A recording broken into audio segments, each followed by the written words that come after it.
What is going on, guys? Welcome to the Fantasy Scholars. Today, I'm going to be going over what to look at when drafting a starting pitcher. Now, keep in mind, leagues vary from settings, so make sure you know your settings. But here is a general idea. And before I get started, I'll let you guys know that there will be a sleeper video on Thursday and Wednesday. Thursday, Wednesday, and a must-draft video on Friday, because I know a couple of you guys have been asking for those, but let's get started. First thing to look at when drafting a starting pitcher is ERA.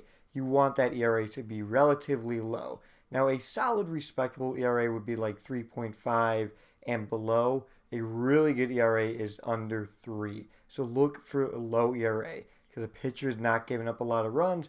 That is really important and basically in every league. I'm pretty sure every league has ERA as their setting. So look for a pitcher that has a low ERA. Next up is a high strikeout tally.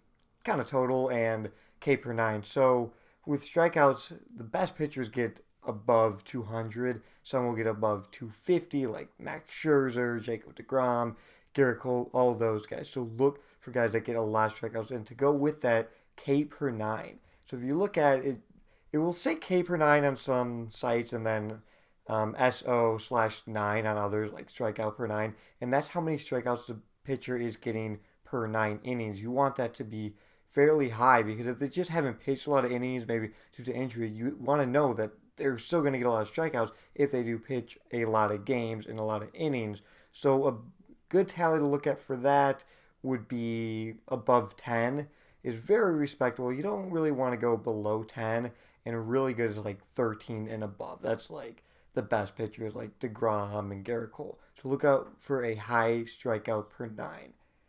Wins are another important thing to look at. Now, with wins, it's really interesting because a lot of people are like, we don't like wins because it really depends on your team. Like, your pitcher can give up one run and lose the game. And that is really, really tough because that's just not fair. I don't think that's fair, but a lot of leagues do have wins. So look for pitchers that have a lot of wins and are on a good team and projected to get a lot of wins because you're going to need those wins. And if they're on a good team, they most likely will get the wins, but we have seen that that's not always the case. But yeah, look for wins. Those are very important.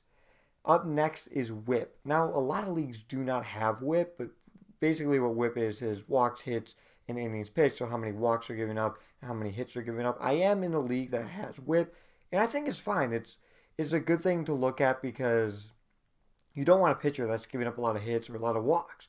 So a good WHIP is like 1.20. That's like really, really solid. I believe the average is 1.30. So look for guys that have relatively good WHIP. And yeah, WHIP is not used a lot, but look for guys that have low WHIP.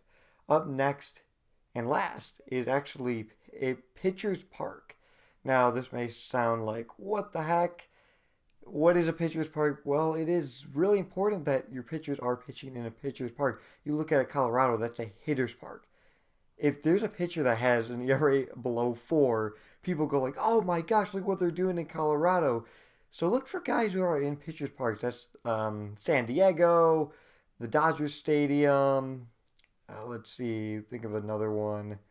Can't really think of another one, but basically San Diego, Los Angeles for the Dodgers. So those are all hitter or pitcher's parks. So you can look at those because you do want guys that are pitching in a pitcher-friendly park and not giving up a lot of home runs like Colorado and the White Sox Park. All places that just hitters crush the ball. So look for that. Thank you all for watching. Hope this video helped you guys out and let me know what other videos you want to see. See you guys next time.